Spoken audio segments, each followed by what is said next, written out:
আচ্ছা বঙ্গা দে মনে তাহিরি কামলে ভাঙ্গে দেওয়া।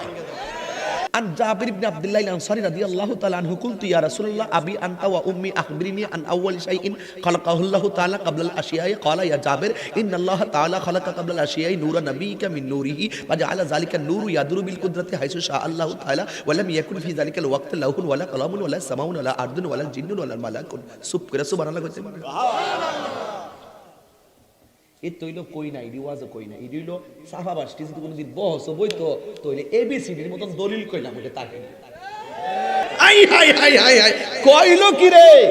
যতটা তাফসীর গ্রন্থ খুলবেন আমি যদি 27টা তাফসীর দিকা এই নূর দিয়ে হেরা যে কিতাব কুরআন আমি কই এই নূর দিয়ে 27টা তাফসীর জালালাইন থেকে শুরু কইরা যেই তাফসীরে জালালাইন কওমি মাদ্রাসায় পড়ানো হয় সমস্ত মাদ্রাসায় পড়ানো হয় আমি নূর দিয়ে দেখাই দিব নূরু আই মুহাম্মদ রাসূলুল্লাহ সাল্লাল্লাহু আলাইহি সাল্লাম এই নূর মানে কুরআন নয় এই নূর মানে হলো আমার রাহমাতুল লিল আলামিন হাত তুলে বলেন